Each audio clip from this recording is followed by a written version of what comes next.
We begin tonight with an update on a new development in Muskegon. There was a lot of controversy last week surrounding Adelaide Pointe.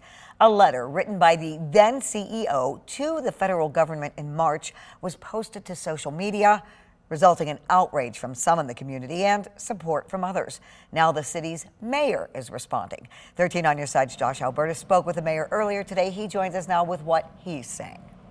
Yeah, Julia, he's saying some of the content of the letter stung in his view, and he doesn't think it was meant to be a slight, but trust will need to be rebuilt. You might remember last week the CEO that wrote that letter, Ryan Lichtma, had announced on social media he would be stepping down from that role for what he said were personal reasons for a, quote, undetermined amount of time. The letter had asked the EPA administrator to override the authority of the state's Department of Environment, Great Lakes and Energy. That same agency had sent the developer a violation notice last year and told our team at the time they had discovered multiple violations of environmental law. The letter also said the community needed the investment, with what it said was a similarity to Flint and Detroit in this community, and that the community had, quote, half the education and half the median income of the rest of the state. That language in particular struck many commenters as derogatory toward the community. In his response to what's been happening, the mayor telling me today it stung to see the request made to override Eagle's authority, and content that was perceived as negative only added insult to injury. I don't think it was intentional slights against our community, but that's how it landed.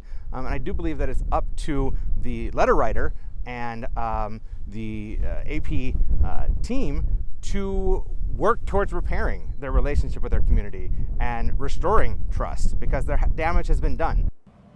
And we reached out to Adelaide Pointe about the mayor's initial statement on Facebook yesterday. Later this afternoon, Liestma's wife, and who was working on the project as a co-owner as well of Adelaide Pointe, Emily Liestma, sent us what she said was a portion of a letter she sent to the mayor this morning. She said she does not condone Ryan's letter and accepts that mistakes occurred during construction, but she believes he was not trying to go around Eagle, but rather, quote, have them understand the importance of coming to a resolution quickly.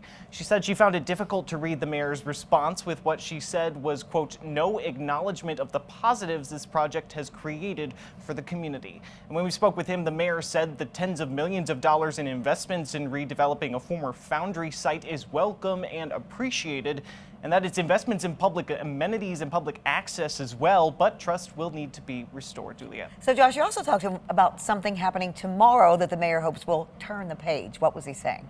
Yeah, that event they're branding as Let's Chalk About It. They're inviting community members to the city's Lakeshore Trail, part of the Lakeshore Trail, to make chalk art on the sidewalk for messages of positivity and joy. He hopes it can help channel some frustrations about recent events and get some fellowship to bring people together about the positivity that's in their community. Thank you, Josh.